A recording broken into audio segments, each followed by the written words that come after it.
milestone of becoming third all time in field goals made, passing one hell of a name in Wilt Chamberlain. Just pretty remarkable, and then doing it on a night where he has a triple double and helps us beat another Western Conference contender. Just a hell of a performance by him tonight. Can take questions now. All right, Mike Trudeau.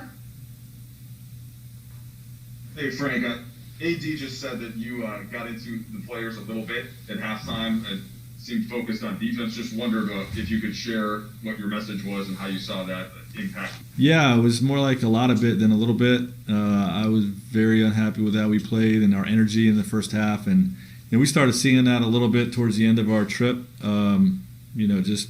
Just not playing with the hard motor. I thought some things we were doing defensively were okay, but we had the ability to ratchet it up. I knew that was in there for us, but we weren't playing with any offensive pace. We weren't, quite frankly, just weren't playing hard enough on that side of the ball. And when we put our minds to it, this team can do great things. We reminded them that we outscored New Orleans 80-40 over a stretch in that game. Once we put our mind to it, and that's what we needed to do tonight. And we were able to basically double the scoring in the second half with a 68-35 second half. Against the fourth best team in the West currently and a contender in the West, quite frankly. So we did it against a great opponent, and it was a heck of a second half for us. Frank, you had 40 points in the paint in the second half. How much of that is connected with defense and running and transition and just the whole product versus guys, THD, LeBron, et cetera, just getting to the rim when they want it?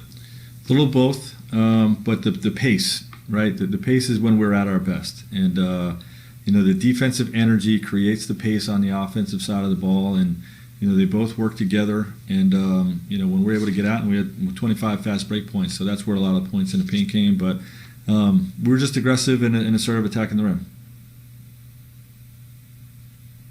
Okay.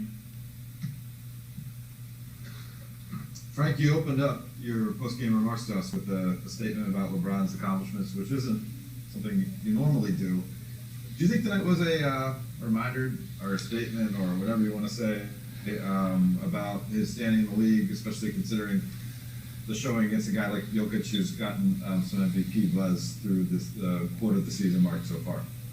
Well, I just think he continues to prove himself as the best player in the league. It's clear to me and my coaching staff and our organization, and I think nights like this just demonstrate that. I think it's worth mentioning how well he's shooting the ball from the perimeter, which is really remarkable for someone in his 18th year to continue to try to grow and add to his game and experience this type of evolution where he's beating teams over the top on a regular basis. It's really creating problems for defenses, creating a lot of wins for us, and just a testament to him, with that mentality to just continue to try to improve and grow his game. Bill? Hey Frank, I have kind of two tail-end questions that you can probably answer in one answer, but I'm wondering, when did he go from a guy who you knew had a lot of raw talent and the physical tools to be a contributor to somebody you felt like you could trust in games like this and really rely on? And then two, you put it in the playoffs against Houston, and how much are you looking at this in a big picture standpoint where it's like you knew that experience could prepare him for this moment, and then how much are you looking at what these minutes can do for him in a playoff run and then even further down the road from there?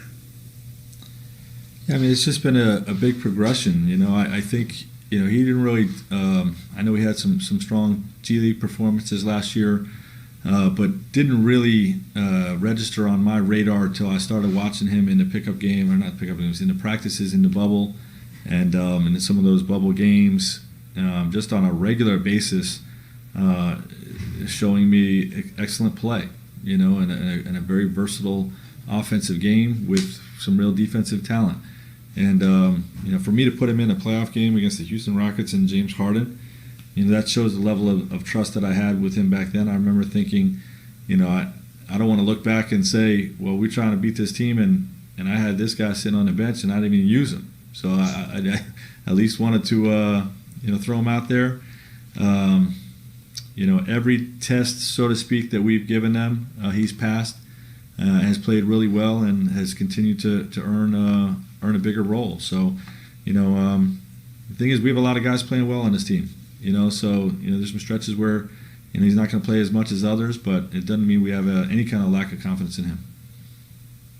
Dan?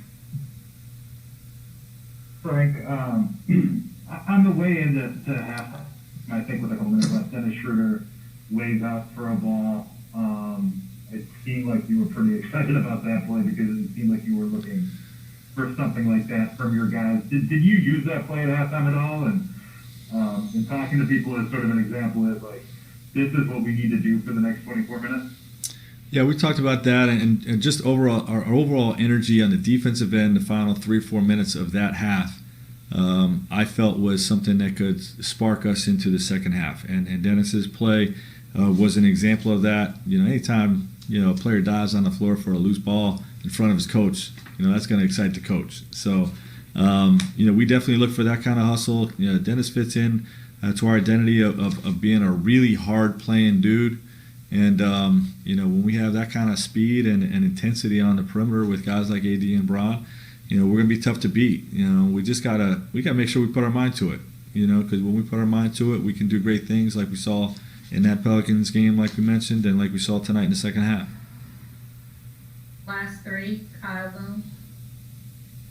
Yeah, Frank, just Kyle tonight, starting the third quarter. That I'm thinking of the chase down block he had on Michael Porter, and he was obviously part of that lineup that went 15-0 at the end of the third. What was sort of the importance of his role tonight, and sort of in the same vein that you were talking about Taylor just a minute ago, what's the growth been in your time as coach?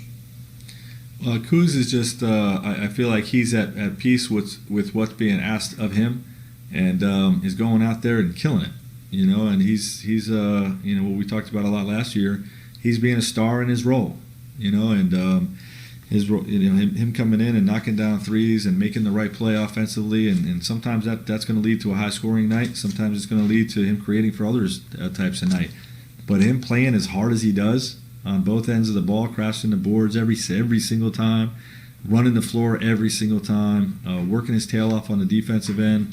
It's part of our identity. And guys don't always have that ability to play hard like that naturally. Sometimes you have to pull it out of people, but you don't have to pull it out of people. You don't have to pull it out of Kuz. That's just the way he plays. And he's been a big part of our culture here the last 2 years. I know he's been here longer than I've been here, but what we did last year, he was a big part of, and he's a big part of what we're doing this year. Last two, Rashawn. Hey, Coach. How much tonight is an example of you guys picking up a guy like Schroeder? I mean, AD doesn't have his best game offensively, but Schroeder's able to, get some buckets for you. Also, create some energy with his defense and things like that. How big is that for you, going forward? Yeah, it's huge. Like we just sort of talked about this a minute ago, but how hard he plays and the speed and toughness and nastiness that he plays the game with, in particular on the defensive end and attacking the basket offensively, is it's a big reason why we're number one in the league in defense, and big reason why we have one of the best records in the league for what he's been able to bring to our team. Last question, Jovan. Hey Frank, you guys are now 3-0 since reducing the rotation, and you talked about pregame how you go into each game with a game plan in terms of how you want to use guys. Is this a situation now where you guys have just kind of found a groove and you want to ride this out, or how do you kind of now view tweaking the rotation eventually if you end up deciding to? Yeah, game to game, and when you have guys like Keith and Wes they're really good players they fit our culture, they represent who we want to be on the floor with the toughness, the selflessness, the play hard mindset, and there's just a lot of veteran savvy. You just don't want those guys staying going too long where they're getting getting DMPs or not staying involved and the ability to get in there. So we'll continue to look at it on a game-to-game basis so that we're keeping all of our weapons sharp. But certainly, we're seeing some good things with the rotation we're using right now. So we'll keep evaluating game to game.